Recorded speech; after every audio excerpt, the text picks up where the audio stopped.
अगर आप इंडियन हैं और सेंट्रल अमेरिकी देश में ट्रैवल करने की सोच रहे हैं या इस देश के रास्ते अमेरिका जाने की सोच रहे हैं तो रुक जाए, क्योंकि कहने को तो ये छोटा सा देश है, मगर इसकी हिमाकत तो देखिए। इसने भारत और अफ्रीकी देशों के टूरिस्टों पर टैक्स लगा दिया है।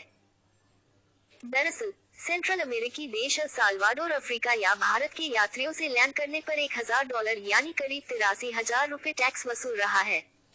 बताया जा रहा है कि मध्य अमेरिकी देश के माध्यम से अमेरिका में प्रवासन को रोकने का ये प्रयास है।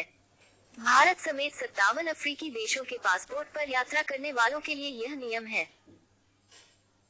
सेंट्रल अमेरिकी देश अल साल्वाडोर के पोर्ट अथॉरिटी ने 20 अक्टूबर को अपनी वेबसाइट पर एक बयान में कहा कि भारत या 50 से अधिक अफ्रीकी देशों में से किसी एक के पासपोर्ट पर यात्रा करने वाले लोगों को $1,000 शुल्क का भुगतान करना होगा। इसके अलावे वैट की राशि अलग से देनी होगी। इस देश का कहना है कि अफ्रीकी या भारतीय यात्रियों से जुटाई गई धनराशि का उपयोग देश के मुख्य अंतर्राष्ट्रीय हवाई अड्डे को बेहतर बनाने के लिए किया जाएगा। ब्लूमबर्ग की रिपोर्ट की माने तो बड़ी संख्या में लोग अमेरिका पलायन करने के लिए अल साल्वाडोर का रास्ता अपनाते हैं।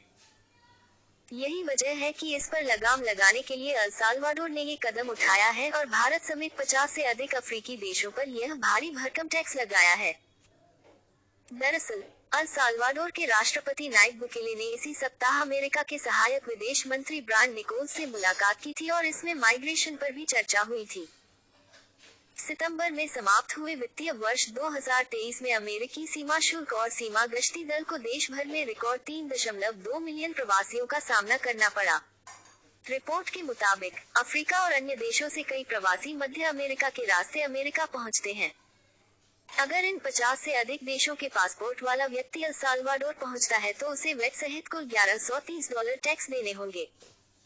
बयान के अनुसार नया टैक्स नियम 23 अक्टूबर से प्रभावी हुआ और ये देश के मुख्य अंतर्राष्ट्रीय हवाई अड्डे के बढ़ते उपयोग के कारण लगाया गया है।